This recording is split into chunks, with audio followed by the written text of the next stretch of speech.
Una persecución luminosa, con el padre Rodrigo Miranda, sacerdote misionero del Instituto del Verbo Encarnado.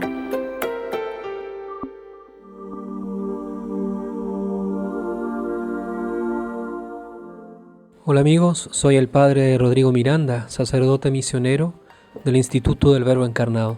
En el podcast anterior les hablé de las circunstancias difíciles y negativas que junto con causar tanto mal a la población siria, al mismo tiempo suscitó una respuesta heroica de personas que se tomaron en serio esta crisis y que tratando de salir de este círculo vicioso de muerte y destrucción, comenzaron a ser instrumento de conversión para otros, que parecería que estaban anestesiados, esperando una posible solución terrena a problemas que sin embargo manifestaban cuestiones mucho más profundas, como el sentido de la existencia humana, la bondad, la maldad, la verdadera fraternidad, etc. Los que no prestaron atención a esta ayuda de sus mismos compatriotas aún siguen esperando una solución que hasta ahora, después de más de 9 años, no llega y que pasa por periodos de más o menos gravedad.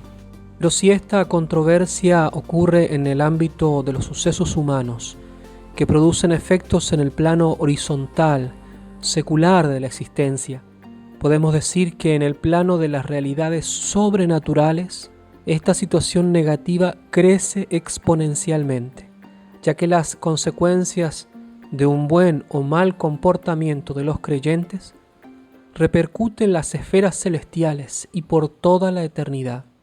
Por lo tanto, lo que es malo en lo terreno es infinitamente más malo en lo celestial. De modo que ahora toca hablar de la situación de los creyentes en Siria antes de la primavera malvada.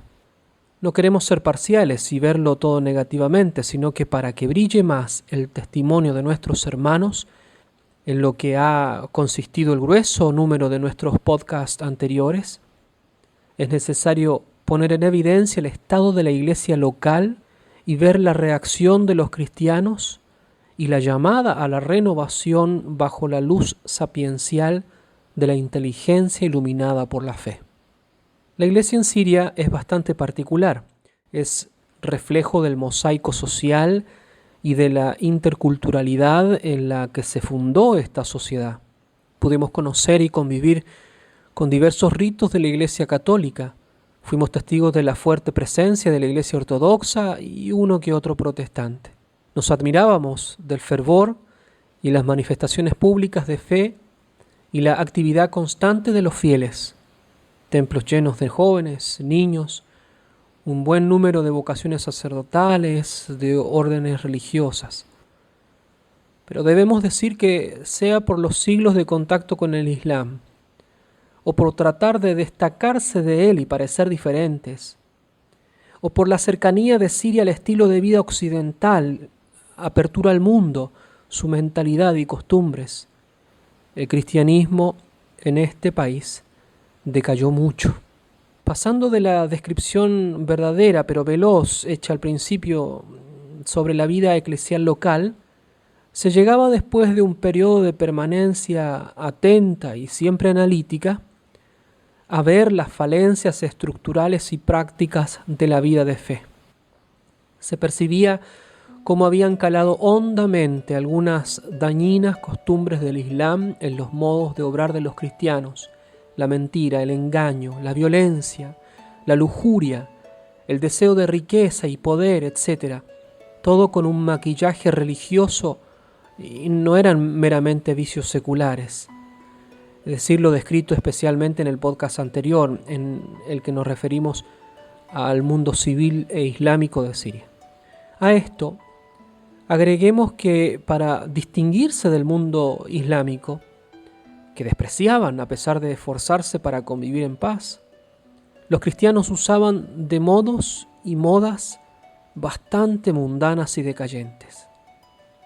En Alepo, en particular, siendo la capital económica, hacían alarde de la riqueza, del bienestar, de la cultura, que en muchos era muy superficial y tenida solo como una herencia de un pasado glorioso. Ellos habían tratado de copiar los modos de las ciudades más mundanas y snob del mundo contemporáneo. haciendo ostentación de la tecnología, vestimenta, lugares de ocio, atracciones, etc. Los jóvenes cristianos en particular salían a la calle casi como si todo el día fueran de baile a un club nocturno. Las chicas, especialmente para destacarse de las tapadas musulmanas, vestían de modo bien grosero. Los chicos imitaban los barrios bajos de Nueva York en modas y músicas. Como Alepo era una ciudad segura, hacían de la noche día, con una creciente promiscuidad, pero tapada por el puritanismo heredado del Islam, todo en secreto y haciendo como si su fe no existiera. Conocimos de muchos casos de fuerte violencia en el hogar, que la justificaban con los principios islámicos y que se hacía peor por el alcoholismo, porque entre los cristianos estaba permitido y lo consumían mucho más, insisto, para distinguirse de los musulmanes, entre los que está prohibido, al menos públicamente. El divorcio comenzaba a ser una plaga, motivado y difundido cada vez más, porque estaba permitido por la Iglesia Ortodoxa con condiciones muy pobres que eran fáciles de evadir, lo que ocasionaba casos mucho más frecuentes de adulterio y abandono del hogar. Se experimentaba graves divisiones entre católicos y ortodoxos, acentuadas por una especie de apologética de errores de unos para con los otros, y que aprendían en los seminarios o en las clases del catecismo, especialmente de los ortodoxos. Las posturas antes de la guerra eran bastante antagónicas, aunque no llegaban al extremo de lo que vimos en Egipto u otros países. Los ministros tenían una fácil inclinación a la riqueza y ostentación de ella, que en algunos casos era escandalosa. Por otra parte, el clero joven, que salía al exterior para su formación, en la mayoría de los casos, volvía con ideas bastante rebeldes y desmerecedoras de la fe cristiana.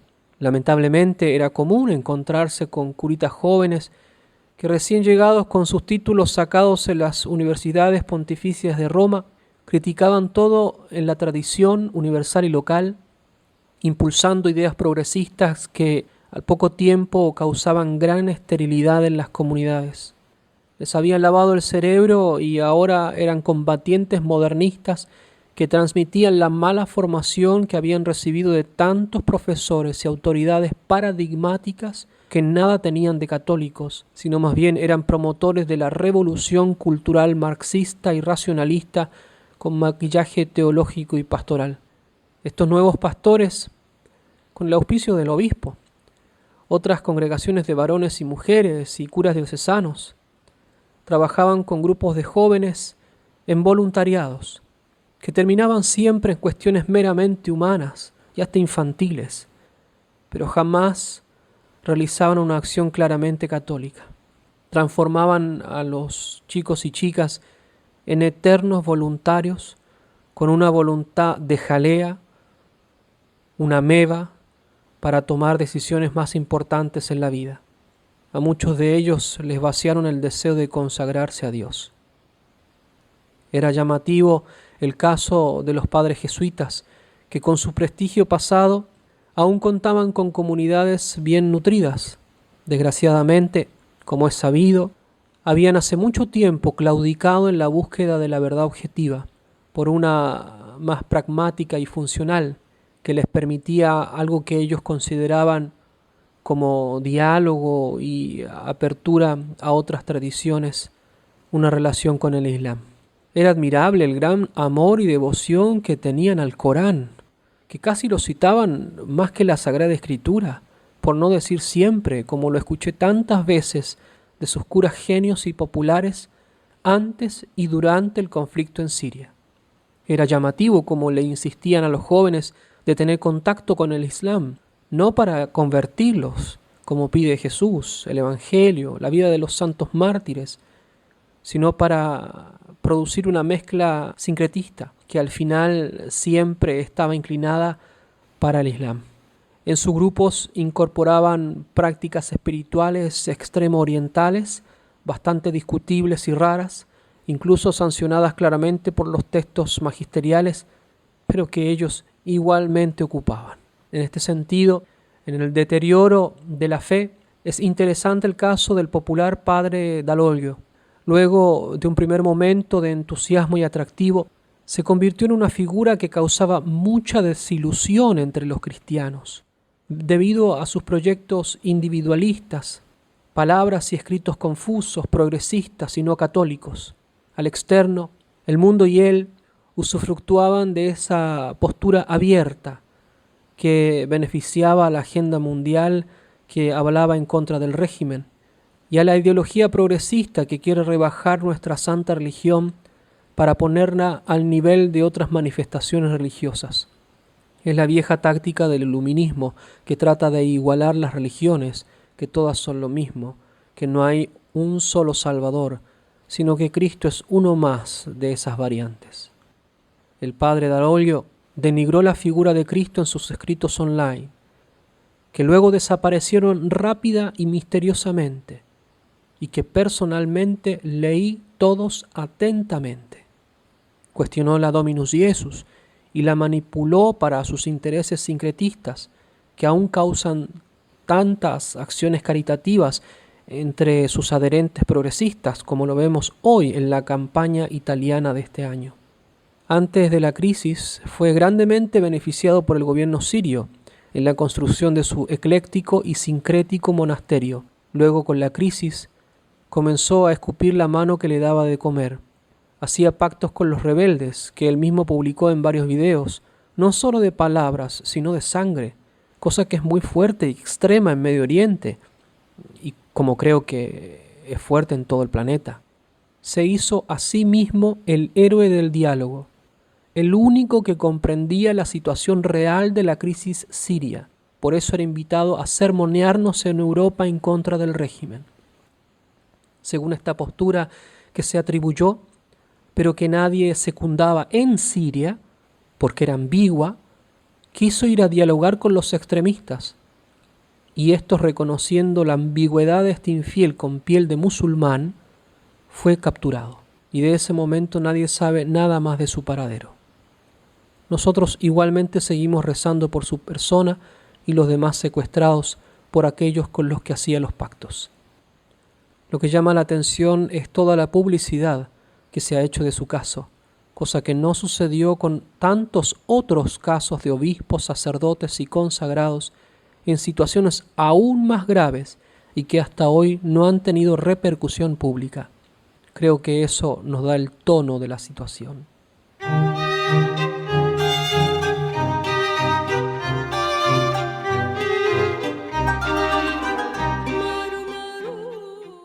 Con todo lo anterior y con muchos más ejemplos que sería interminable citar, podemos ver que Jesús estaba cansado con esta iglesia local, como cuando mira a Jerusalén con lágrimas en los ojos y dice: «¿Cuántas veces quise juntar a tus hijos, como la gallina junta sus pollitos debajo de sus alas, y no quisiste»? La denigración de la santa religión en la que cayeron los cristianos en Siria antes de la guerra era como una vía de autoextinción. Recordemos el texto de San Pablo en el que nos dice cómo ciertas penas vienen inmediatamente por ofenderlo en su cuerpo sacramental. Quien coma el pan o beba la copa del Señor indignamente será reo del cuerpo y de la sangre del Señor. Examínese pues cada cual y coma así el pan y beba de la copa. Pues quien come y bebe sin discernir el cuerpo, come y bebe su propio castigo. Por eso hay entre vosotros muchos enfermos y muchos débiles, y mueren no pocos. Si nos juzgásemos a nosotros mismos, no seríamos castigados, mas al ser castigados, somos corregidos por el Señor, para que no seamos condenados con el mundo. Si esto tan fuerte y radical les ocurre a quienes participan indignamente de su presencia sacramental, lo mismo podríamos decir de quienes agreden y ofenden con tantas posturas y acciones contrarias a su verdad, a su Hijo, a su cuerpo místico que es la Iglesia. El mismo Dios reprende al pueblo de Israel que por inclinarse tanto al mundo que lo circundaba, termina por desacreditar los mandamientos del Señor con palabras y obras. Les dice: en tus riquezas no te apoyes ni digas, tengo bastante con ellas.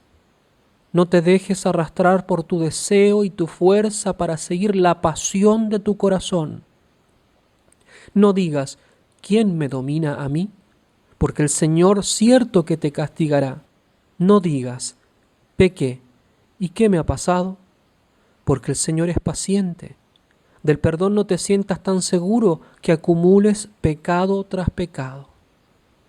No digas, su compasión es grande, Él me perdonará la multitud de mis pecados. Porque en Él hay misericordia, pero también hay cólera, y en los pecadores se desahoga su furor.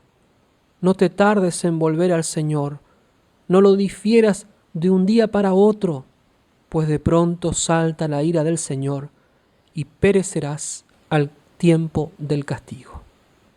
En estas fuertes palabras se ve cómo Dios es Padre que corrige a sus hijos, los castiga para que no se pierdan, como aquello de los proverbios: Yahvé reprende a aquel que ama como un padre al hijo querido. Por eso al final los llama a la conversión, al retorno a la casa del Padre. Y en la carta a los Hebreos se nos dice: habéis echado en olvido la exhortación que como a hijos se os dirige. Hijos míos, no menosprecies la corrección del Señor, ni te desanimes al ser reprendido por Él, pues a quien ama el Señor le corrige, azota a todos los hijos que acoge. Sufrís para corrección vuestra, como a hijos os trata Dios. ¿Y qué hijo hay a quien su padre no corrige? Queridos amigos, entendámoslo bien. Solo por la conversión el pueblo de Nínive se salvó de la destrucción. Solo con la oración y la penitencia se detiene la ira de Dios, como les dice la Virgen de Fátima a los pastores. Solo por dejar la apertura herética y apóstata al mundo y convertirse al Dios verdadero y a su Hijo Jesucristo, único Salvador del mundo, se puede tener una esperanza cierta y no un mero optimismo en la fraternidad humana que va de mal en peor. Solo dejando lo que rebaja la realidad de Cristo, el Verbo encarnado, Él mismo tendrá compasión de nosotros. Si no es como bofetearlo voluntariamente y al mismo tiempo pedirle que nos perdone. Un sabio anciano de Alepo, que había trabajado en las Naciones Unidas, pasado ya un año de la guerra y de la muerte, me dice con gran pesar, pero con mucho realismo: Padre, sé que esta guerra nos causa un gran mal, pero nosotros nos lo merecemos. Gracias a Dios, la guerra nos hizo volver a lo esencial. Hasta hoy resuenan con fuerza estas palabras tan profundas de alguien que ha vivido ya mucho y que conoció mucho. Aunque parezca duro este lenguaje como le reprocharon a Jesús, hay que decirlo. Esta guerra, como la peste que hoy se lleva a tantos, fue el medio que permitió la providencia para que los cristianos volvieran a lo esencial, es decir, a Cristo, a vivir como Él, a pensar como Él y no como el mundo. Solo cuando los fieles de Alepo dejaron de vivir según la mentalidad de este mundo y de ofender al Señor, comenzó a llenarse el país de mártires, de gente que sufrió mucho, pero con gran fe, de hermanos que volvieron los ojos a Jesús y que aún hoy, después de más de 9 años de guerra, siguen en Siria, construyendo su patria como quien tiene su única esperanza en el cielo. Que Dios los bendiga.